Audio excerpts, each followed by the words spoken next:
ان الحمدللہ وحدہ والصلاۃ والسلام علی من لا نبی بعد۔ سورۃ الانعام آیت نمبر 46 تا 49۔ اعوذ باللہ السمیع العلیم من الشیطان الرجیم۔ قل کہہ دیجئے ارأیتم کیا دیکھا تم نے، ان اخذ اللہ اگر اللہ تبارک و تعالی لے لے سمعکم تمہاری سماعت کو، وابصارکم اور تمہارے نگاہوں کو، وختم علی قلوبکم اور مہر کر دے تمہارے دلوں پر،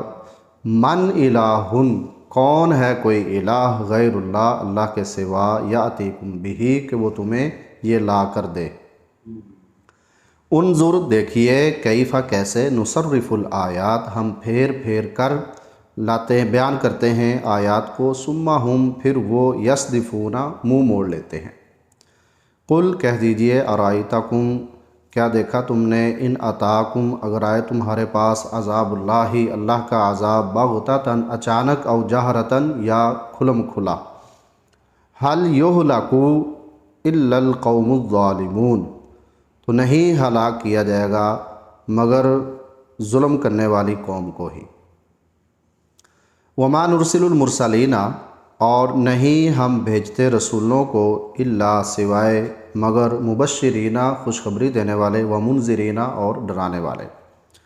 فمن آمنا تو پس جو ایمان لایا، واصلح اور اس نے اصلاح کر لی، فلا خوف علیہم نہیں کوئی خوف ہوگا،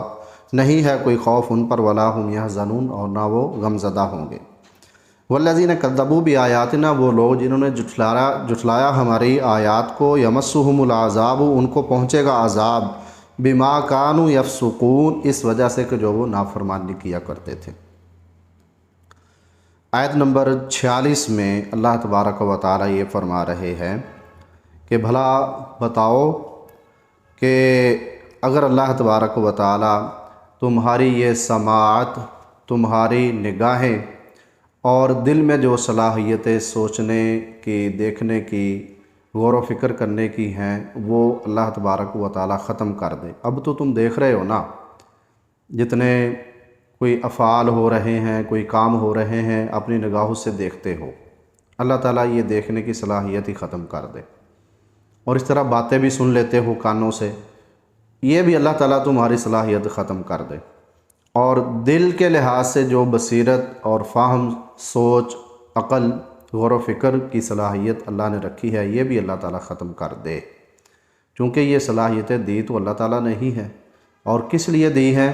کہ اللہ کی آیات پر اور اللہ کے وجود پر دلالت کرنے والی جو چیزیں ہیں ان کو پہچانا جائے، حق سچ بات کو پہچان کر اس کا ساتھ دیا جائے اور اس کی حمایت کی جائے۔ تو یہ سب کچھ میرا رسول یعنی آپ صلی اللہ علیہ وسلم تمہارے سامنے یہ چیزیں بیان کر رہا ہے۔ تو اگر تم ان سے فائدہ نہیں اٹھا رہے، اپنی آنکھوں کو، اپنے کانوں کو اور اپنے دل کو اس ہدایت کے لیے استعمال نہیں کر رہے، تو بھلا یہ مجھے بتاؤ کہ اللہ تبارک و تعالی یہ تمہاری صلاحیتیں ہی ختم کر دے، تو ان صلاحیتوں کو لانے کا اختیار کس کے پاس ہے؟ بتاؤ تو صحیح۔ تو کیا کسی غیر اللہ کے پاس ہے؟ یہاں اللہ تبارک و تعالیٰ نے کوئی اور بات نہیں بیان کی، بلکہ یہ بات بیان کی ہے کہ من الہ غیر اللہ،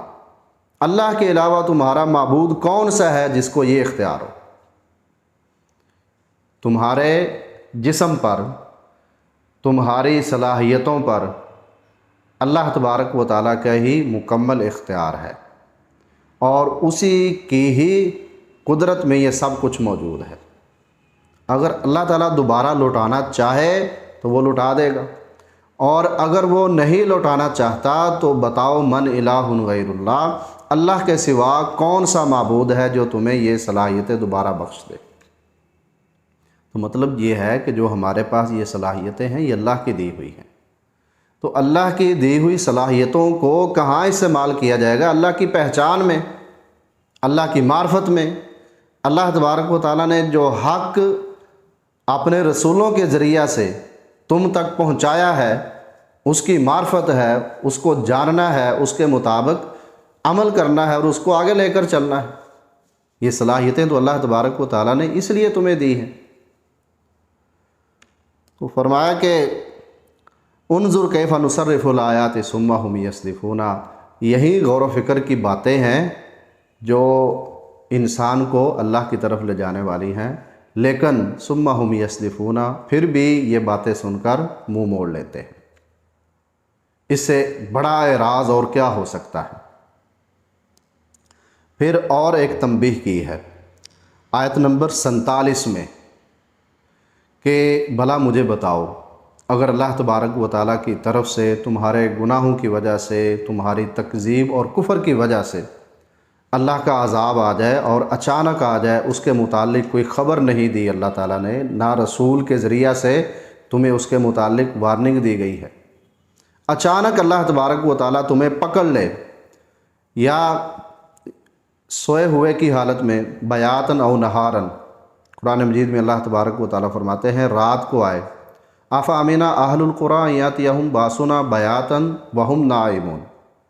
کیا یہ بستیاں والے اس بات سے بے خوف ہو چکے ہیں کہ اللہ تبارک و تعالیٰ کا عذاب ان کے پاس آئے جب یہ سو رہے ہو، رات کو سو رہے ہو۔ آفا امینا اہل القریٰ یاتیہم باسنا ضحی وہم یلعبون، کیا اس بات سے ہی بے خوف ہو چکے ہیں کہ اللہ کا عذاب آئے صبح کے وقت جب کہ یہ اپنے کاموں میں لگے ہوئے ہوں؟ تو اس بات سے بے خوف ہو چکے ہیں۔ کیا دوسری بستیاں جن کو ہلاک کر دیا گیا ہے وہ اسی وجہ سے تو ہلاک کی گئی کہ انہوں نے رسول کے اتباع اور اطاعت نہیں کی، رسول کی دعوت پر لبیک نہیں کہا، اس کی دعوت کو قبول نہیں کیا، انکار کیا ہے اور ہمیشہ انکار کرتے چلے گئے۔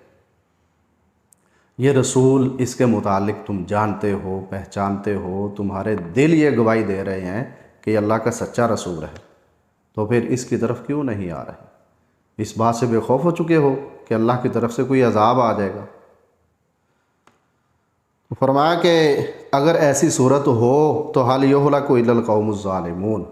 تو پھر دیکھ لینا اللہ تعالیٰ نیکوکاروں کو بچاتا ہے، اہل ایمان کو بچاتا ہے اس وقت جو ہلاک ہوتے ہیں وہ ظالم لوگ ہوتے ہیں۔ تو یہی طریقہ اللہ تبارک و تعالیٰ کا رہا ہے، اپنے رسولوں کے متعلق جو انہوں نے دعوت دی اس پر لبیک کہنے والوں کو بچا لیا گیا، اور جنہوں نے تکذیب اور انکار کیا ان کو اس عذاب سے دوچار کرتے ہوئے ختم کر دیا گیا۔ بہت بڑی وارننگ یہاں دی جا رہی ہے۔ اور پھر آیت نمبر 48 میں اللہ تبارک و تعالی رسولوں کو بھیجنے کا مقصد وہ بیان کر رہے ہیں۔ تم کیا یہ سمجھتے ہو کہ رسولوں سے اگر مطالبہ کیا جائے کہ یہ کام کر دو جی، یہ کام کر دو، تو کیا اللہ تعالیٰ رسول اس لیے بھیجتا ہے؟ جس طرح کہ کفار مکہ نے اللہ کے رسول صلی اللہ علیہ وسلم سے بڑے بڑے مطالبات بھی کر لیے تھے کہ آپ کے باغات ہونے چاہیے اور اس میں پانی وغیرہ وہ بھی چل رہا ہو، سونے چاندی کا آپ کا محل کی صورت میں گھر ہونا چاہیے جس میں آپ رہائش پذیر ہوں، اور ہمیں بھی کوئی چشمہ چاہیے کہ جس سے آسانی کے ساتھ پانی ہمارے گھروں میں اتر آئے۔ تو کیا اللہ تعالیٰ رسول اس لیے بھیجتا ہے؟ یہ رسولوں کی ذمہ داری ہے ہی نہیں ہے کہ وہ از خود لوگوں کو رزق پہنچائیں اور ان کی تکالیف کو دور کریں اور ان کے دنیاوی مطالبات کو پورا کریں، بلکہ رسول وہ تو حق بات کا پیغام دینے کے لیے آتے ہیں، اور اس حق بات کا پیغام دینے میں سب سے زیادہ تکلیف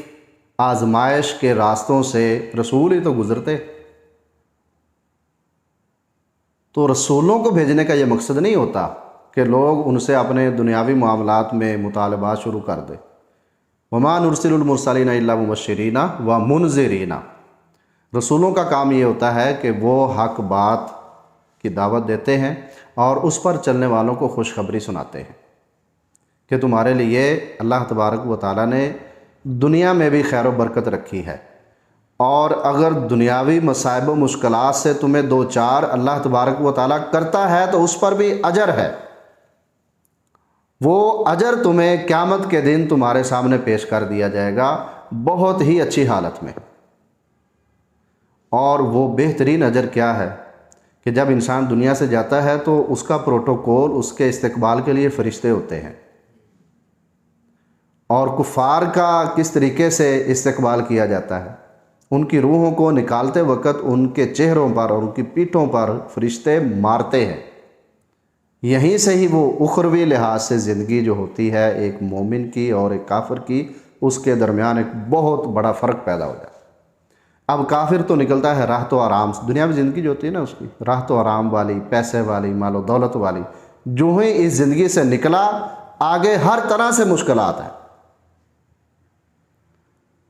پھر عالم برزخ، اس میں سزا کافر کے لیے کیسے کیسے بتائی گئی ہے، اس کی تفصیل تو یہاں ذکر نہیں ہو سکتی۔ اور پھر قیامت کا دن ہے، اس میں ان کو اٹھایا جانا اور پھر ان کا افسوس کرنا، آگے حساب کتاب، اور پھر ان کا آخری ٹھکانہ جہنم۔ لیکن اہل ایمان وہ اگر کفار کا مظالم سہتے ہوئے، ان کی طرف سے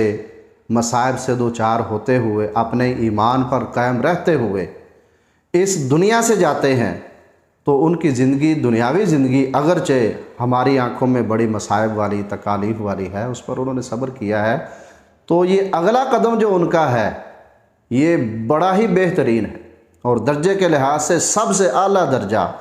اگر اس نے شہادت پا کر اس زندگی کا اختتام کیا ہے تو جنت کا سب سے اعلیٰ درجہ جنت الفردوس، اس میں ایسے ایمان والوں کی ارواح کو رکھا جاتا ہے۔ تو مومن کے لیے کوئی خسارہ نہیں ہے۔ مبشرین و منذرین، یہ ہے بشارت ان لوگوں کے لیے کہ جو انبیاء کرام پر ایمان لے آئے اور ان کے کہنے کے مطابق چلتے رہے، اللہ کی ہدایت کو دیکھتے ہوئے اپنے آپ کو دنیا میں انہوں نے گزارا، دنیا میں انہوں نے وقت گزار کر پھر اللہ تبارک و تعالیٰ سے ملے، تو ہر طرح سے ان کے لیے آسانی ہے، اور تمام تکالیف سے، مصائب سے بچا کر وہ خوش ہو کر جنت کی راہ پر چلیں گے اور آخرکار جنت میں داخل ہو جائیں گے۔ یہ ہے خوشخبری ان کے لیے۔ وَمُنذِرِينَ، اور انذار، ڈرانا، یہ ہے ان کے لیے کہ جو اس راہ حق سے پیچھے ہٹتے ہیں، اللہ کے نافرمان ہوتے ہیں، رسول کے نافرمان ہوتے ہیں، راہ راست سے بھٹک کر کسی گمراہی کی طرف جا رہے ہیں۔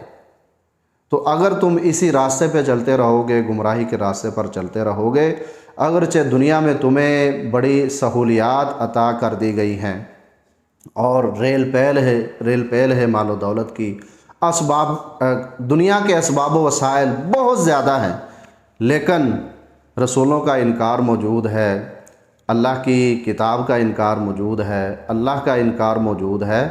تو اس دنیاوی زندگی کے بعد جو زندگی شروع ہونے والی ہے وہ بڑی تکلیف دہ ہے۔ یہ ہے انذار، یہ ڈرانا ہے۔ تو رسول تو دو باتیں رکھتے تھے، حق سچ کی دعوت اور اس پر چلنے والوں کے لیے خوشخبری، اور اس سے اعراض کرنے والوں کے لیے ڈرانا کہ اگر تم اس سے اعراض کرو گے تو ہر طرح کی تکلیف سے، عذاب سے دوچار کیے جاؤ، اس لیے اپنی آخرت کو سنوارو اور ہدایت کی راہ پر آ جاؤ۔ فرمایا کہ فمن آمن واصلح فلا خوف علیہم ولا هم یحزنون، یہ تو ہے خوشخبری کہ جو بھی ایمان لایا اور اس نے اپنی اصلاح کر لی، نہ ان پر کسی قسم کا خوف ہے اور نہ وہ غمزدہ ہوں گے۔ آگے ہے انذار، والذین کذبوا بآیاتنا یمسهم العذاب بما كانوا یفسقون، وہ لوگ جنہوں نے ہماری آیات کا انکار کیا تو ان کو عذاب پہنچے گا۔ کیوں؟